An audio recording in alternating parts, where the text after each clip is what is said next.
Hi everyone, Gilda here. Thank you for joining our Salesforce Digital Marketing Partner Coffee Chats. It's that time of year again, and we are kicking off our amazing digital marketing month with a series on one of my favorite social media platform, LinkedIn Live. We will be discussing all things digital marketing with our partners. And what a great time to be talking about all things digital, given that our partner marketing organization launched our digital marketing program this past April. The digital marketing program helps our partners build their digital marketing skills. They help them also market faster and, most importantly, align to Salesforce key themes to reach customers and, most importantly, drive demand.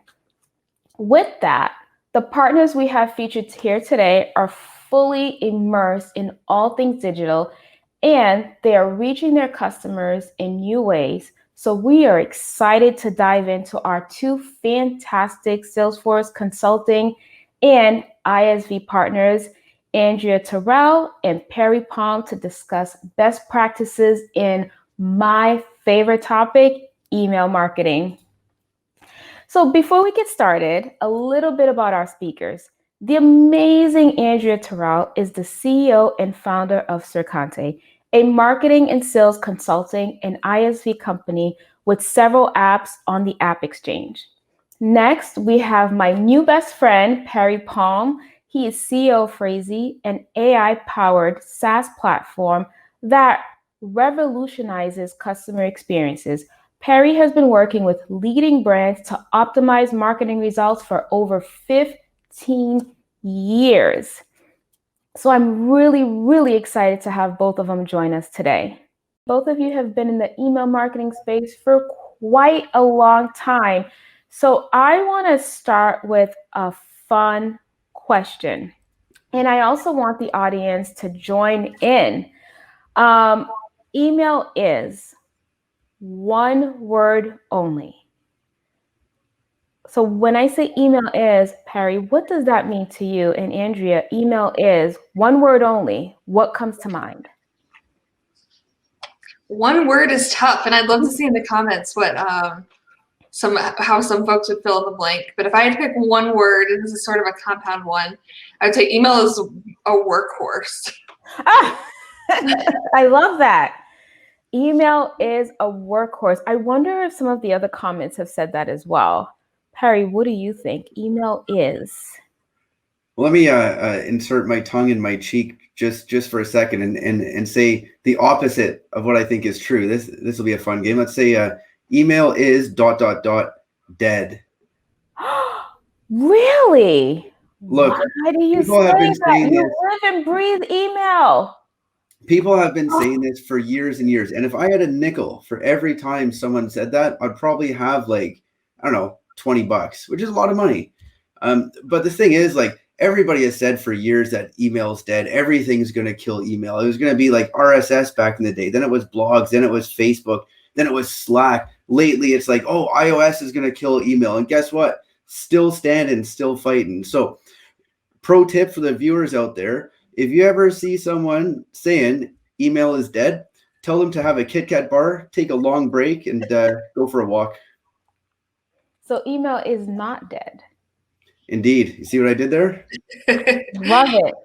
I absolutely love it. Email is a workhorse and it is not dead. I hope our audiences heard that, and I love that. That's right. Email is everything. See, I love that. Thank you, Marima. I think it's Marima, but thank you so very much. I really appreciate that. Email is everything. So now I need a shirt that says that. So we're going to dive into our questions. I hope you both are ready. I have some really good ones for you. You guys ready for this? Ready. I'm excited to see what you come up with. So true or false? Email marketing is the second most effective source of sales and marketing leads. Would love to get your thoughts on that. I'm gonna go with true. I'm curious to know what the first most effective source of leads is. But yeah, I mean, email is kind of echoing what Perry said at the beginning. Email is far from dead. I think people like to rag on it sometimes because it's not like the new sexy shiny object of the digital marketing world. But it's effective. It's the cornerstone of almost every B2B marketing strategy that our customers execute, and one of the best ways of reliably getting in front of your customers at a low cost. Perry, what do you think? Is email the second most effective source of sales and marketing leads? I think that's true. But you know what I think the first most is? I think the first most is really good email. Ooh, I Where love it. you can like super easily, like it's not that hard to like load up a list of 1 million people and click a button and like send a crappy message out to 1 million people and pat yourself on the back for a job well done. And like you'll probably make some money doing that. But the thing is, right, your first party data is the biggest marketing asset your company will ever have. You spent millions of dollars building up that first party data. So by having really good email campaigns, it can actually be a marketer's best friend. You know, I love that comparison because I do believe that email is your best friend. It's not dead, but it's definitely helping you along the way. Correct? Is that what I'm hearing from both of you? Yep, for sure. Yeah, like look, it's super important to like it doesn't need to be a zero sum game. It doesn't need to be a competition going Right. email's best, social's best, SEO is best. That's a argument to have at the pub. First of all, you shouldn't do that. There's way more interesting things to argue about at the pub. But Yeah. it's like, it's one of the important things in your tool chest, and you should use it wisely. You should use it very well. Is it the most important, the least important? It doesn't matter. What matters is that it works as part of your marketing mix. I completely agree. I remember when I was first learning all about email marketing, like 15 plus years ago, which definitely shows my age. Somebody said, treat email like you would treat somebody, like you said, Perry, at a bar, right? That's your subject line. Would you say, hi, I'm free, come see me now? No, right? You would tailor, you would custom the subject line. Would you go out on a first date with, half the top is dressed and then the bottom you have your jammies? No. So when it comes to email and reviewing email before he goes out, you will look at it from top to bottom. So yeah, I think you're absolutely right. The way you look at email is also the first impression you would make when you're meeting somebody at a bar or a local restaurant or just in general, somebody for the first time. Which brings me to my second question. Could you please walk me through your email building journey? Like, what does that journey look like to the both of you? I can chime in on that one. Where I see a lot of marketers falling down is thinking about the email, getting the email out the door is the end goal. And so they focus a lot on designing something that looks kind of bright, shiny, and new, hitting the send button, and then kind of walking away from it. But the way that I like to think about like creating a message that I'm putting in front of my audience, the valuable list that Perry kind of touched on, the asset that you've built over time, all the people that you can contact, is thinking about what you want them to do with the information that you're putting in front of them. So what's the end in mind goal? What's the call to action? What's the measure of success? Yeah. And then kind of working backwards from there. So if your call to action is getting them to sign up for a webinar or just making them aware of a change that's coming down the pike, what content needs to be part of that email to support it? So to your point, Gilda, subject line, body content, hero image, kind of how does that all support the call to action that you're trying to drive them to? Yeah, I mean, I think it's really important to think about philosophically what email actually is, and we can give it all sorts of fancy words and say that it's doing this and it's doing that and blah blah blah. But ultimately, it's advertising, right? It's a form of direct marketing, advertising. Call it what you want to call it. So there's three things that people have been talking about for a long time. It's the right message, the right person at the right time. The right person, well, this is effectively, I wouldn't say it's a solved problem, but it's a well-researched problem with, segmentation strategies, personalization strategies, things like that. That's a well-researched problem. And the right time, that's what you do with APIs and triggers. So you can manage all of that stuff. The thing that most people don't focus on, which they should, is the right message. Because you can so easily log in to Salesforce Marketing Cloud, and you can click a single button and send 1 million messages to 1 million people. But what if that message sucks? If that message sucks, it's all a waste of time. And yet the thing is, most people leave the message until the last minute, and that's wrong. Can I ask you a question? And this might be going off topic. Why is it that we always overlook that point, right? Why are we overlooking the right message? Why do you think marketers aren't personalizing that email message more so that it is the right message to the right person at the right time? Well, because not enough people are using phrasing currently, but notwithstanding the obvious sales pitch that I could make currently, there's two things going on here. Number one, in the last 15 years, marketing in general has become the domain of spreadsheet wonks. And people manage marketing campaigns through spreadsheets, and they try to optimize on a channel-to-channel basis. And they veered vastly towards the science side of the marketing spectrum and forgotten about the art side. And as we've gone down this road, we're talking about optimization strategies and maximizing your cost per click and all this stuff. And you forget that email is advertising. It's not a science. There is a science to it, and you can use advanced technology to do it. But there is a certain element of creativity which is needed. But secondly, and the real reason is because people hate writing for emails. Because first thing that everybody has opinions about, from the CEO to the janitor, every single person goes, well, here's what I think you should do. And it just becomes a really boring, stressful debate with no clear right answer. And that's why, using technology to solve that problem is a good thing, blah, blah, blah, www.phrasey.co, and so on and so forth. Andrea, what do you think?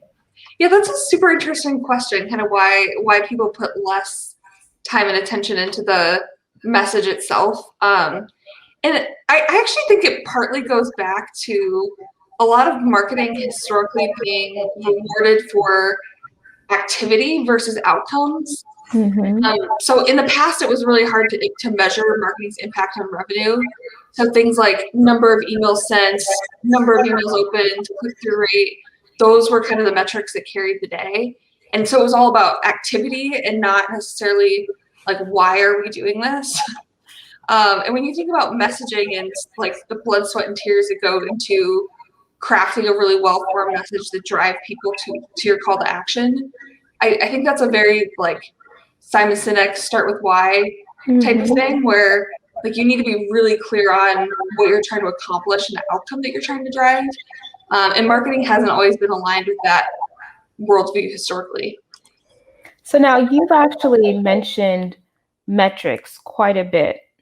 And in the days of email marketing, we always capture open rates, click-through rates, because that's what we know about email marketing: open rates, click-through rates.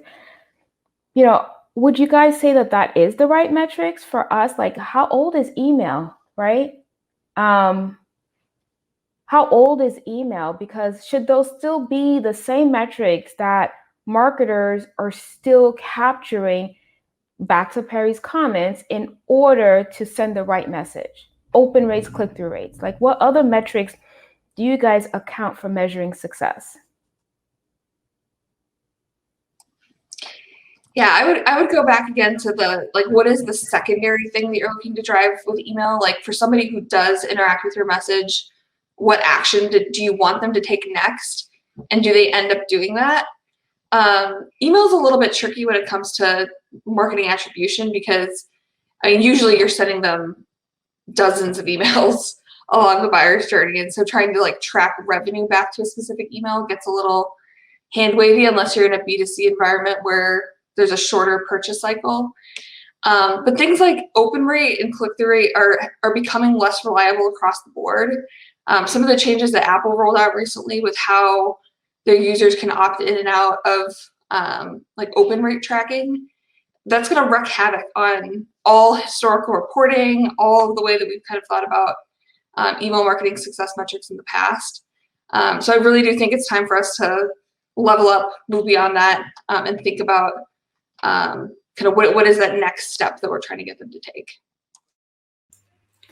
Yeah, like here's the thing. There's no one metric which is perfect. Open rates can be spoofed, and Apple's gonna, create noise in that metric. And Apple's not gonna make it a useless metric. It'll just make it a noisier metric, and any smart scientist knows how to deal with that. Click rates are not foolproof. There's lots of bots that go through and click multiple times and blah blah blah. Unsubscribes, I mean, they're so rare, they're not that useful. Conversions are extremely rare, so it's really hard to model surrounding them. But the way that you can deal with this is, like, don't make it complicated, right? What you want to do, the purpose of emails, first of all, is to get noticed, and you can use open rate even after these iOS changes as a proxy for how much it's getting noticed. Your click-through rate, you want to get more people onto your site, so the click-through rate matters too. And once they're on site, you want to make sure that they go and buy something. So you should never focus on just one metric in isolation, because then you're going to be like gaming the system and have to deal with all sorts of unintended consequences. What you want to do is like consider all of them in an ensemble, and try to drive all of them up in a reasonable fashion without having any one of them unnaturally spike. There's lots of scientific research around baskets, ensemble models, things like that. So there's many ways of dealing with this. But are you both still saying that the top two, I think, or three, open rate, click-through rate, right, deliverability, they're still important, right, when it comes to the email marketing space? But are you both saying that we should also look beyond just those three? Well, yeah. So they absolutely still matter, and you should still focus on them, and you should still optimize towards them. And people who tell you that you shouldn't don't understand statistics, so I'd probably be wary about taking too much advice from them. The whole challenge about like trying to measure effectiveness down funnel too far is that you start injecting many more variables, and so the actual causal noise in your end result becomes very hard to actually model around. It's basically like saying if a guy drank a milkshake at breakfast, he's got a higher probability of like hitting a home run. It doesn't make sense. Like, maybe it does, maybe it doesn't. But there's so many other myriad factors which have an impact on when he steps up to the plate. So the long and short of it is that we've got a number of imperfect stats. Therefore, you shouldn't rely upon any one of them. You should look at all of them and make your judgments according to the perceived weight you ascribe to each of those metrics. Yeah, I completely agree with that. I think one of the variants that also is important when it comes to email marketing is definitely who you're sending the email to, right? So that contact list comes into play. So before you send the email, obviously you're sending to somebody, right? You're not sending to the air. You're not sending to the wall. Can you guys share best practices on strategies on how do you build that list? Because beyond just getting the right content, the right message, and sending that at the right time, but the most important factor is, who are you sending that email to? So what are the strategies? What are the best practices you could share to our audience? Perry, you want to take that one first? I feel like I've been jumping in first on all these. Sure. So the question was about like how you can maintain a good list to send stuff to.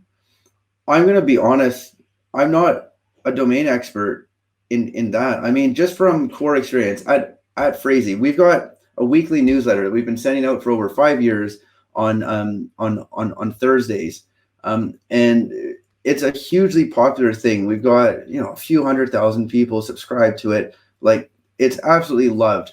And all we do in it is we like talk about a little bit of the news in the market in the last week and then tell a bunch of dumb jokes. And so like, I think, it's really easy to like overthink stuff with email, and like your list is never going to be perfect. There's always going to be noise on it and stuff. But as long as you create content that's compelling, that people want to read, that they find interesting, that they find engaging, then I'd worry less about like the quality of the list itself and focus more on the quality of the content. You can't really control who's on your list. You can jettison people, but you can't force people to sign up to your list. So like, just make really good content, and if you build it, they will come. It's another baseball reference for Alan Thomas Payne out there. How you like that, bud? I love that. If you build it, they will come. And my other favorite line is people buy from people. Right. So, Andrea, I didn't know if you had anything else to add. Yeah, I guess going back to our pub analogy that we touched on a little bit earlier, I feel like love the pub analogies. I am now, because of Perry, going to forever use pub analogies. They're great. They're really great. They're a great analogy for a lot of things in life. But I mean, if you're trying to get an awesome group together at a pub, like there's kind of two elements to that. Like you need to get them to come in the door, and then you need to make it really fun so that they stay there. So kind of inviting them in, I would say looking for content, not salesy offers to incorporate into your marketing strategy. So newsletter signups, webinar signups, anything you can do to share content and give them a good reason to join your list in the first place, I think is a big one. And then taking good care of that list once you have that name added to your database. So sending them things that they actually care about, going back to that right message, right person, right time thing. Being very diligent about segmenting your list so that people are genuinely getting things that matter to them. I think those are kind of the two things that we need to work on as marketers. And I love that comment, because I think this is where a lot of marketers struggle, is just overall data management of their list, right? It's, I've built this list, but how often do you go back to clean up this list to ensure that, people want to hear from you, right? Especially if, back to Perry's original comment, if it's not good content, like, why should I care? So, right, I think that's another important thing for whoever's joining us to hear. But it's really about going back to that list and maintaining some sort of list hygiene on your data is also important. Perry, any thoughts on? I'm not gonna lie. We love your analogies. I want you to keep it up, Perry. Oh, thanks. Well, analogies earned a newsletter. I'm encouraging everybody to sign up to Phrasey newsletters, because I know I am. But look, like, back to your question about data management, right? I'm not gonna lie. I've been doing like email marketing. So I started brand side, then I went tech side, and then I started Phrasey for 15 years or something, right? And there's no single topic that I find more boring and soul destroying than deliverability. I just find it, and I realize that it's very important, but I just personally find it super boring. And so I take a broad view on it. If you're sending out good content, and as long as you let people unsubscribe if they want to unsub, then you're probably fine. And I know that there's probably people watching us right now who are going to get all riled up and go, but you haven't thought about the engagement of the Gmail email client and the promotions tab and the this and that and the other. And you know what? I'm sure you guys are great at parties, and you know much more about this than me. But from a pragmatic standpoint, that's my belief, and I'm standing by it. I love it. I think we should definitely all stand by, what we believe in. So that was all incredibly informative. I want to thank you both for coming on and speaking about email marketing best practices. Perry, I definitely owe you, I don't know if coffee or tea, because I screwed up your last name, and I want to apologize for that. So I definitely owe you coffee. So again, thank you both for coming on and speaking all about email marketing best practices. I know I definitely learned a lot. And going forward, for anybody that's joining that knows me, when I use the pub jokes, you know who it's from. It's from Perry Pong from Phrasey. Thanks for having us. Yeah, thanks for having us. This has been fun. So thank you for joining our first coffee chat for Digital Marketing Month. This will be an ongoing series with the hostess with the mostest for the next 2 weeks on Wednesdays at 9 a.m. Pacific time. So please stay on the lookout for additional links to hear from additional partner marketing digital experts. Until then, I encourage everyone to check out the Partner Marketing Center, where you can market faster and smarter to drive demand for your Salesforce business. The Partner Marketing Center has co-brandable email journeys that are ready to use and send right from your Salesforce instance. So I encourage everyone to please check out the Partner Marketing Center, where you will find some really, really good, valuable information. And once again, thank you everyone for joining. Thank you to Perry Malm. Thank you to Andrea Terrell from Sercante. I really enjoyed chatting with you guys today. And I encourage everyone to please follow Perry and please follow Andrea. They always have some insightful things that they're sharing. And please sign up for the Phrasey and Sercante newsletter, especially Phrasey newsletter, if you want to hear more jokes from Perry Malm. I know I will, starting today. Thank you both.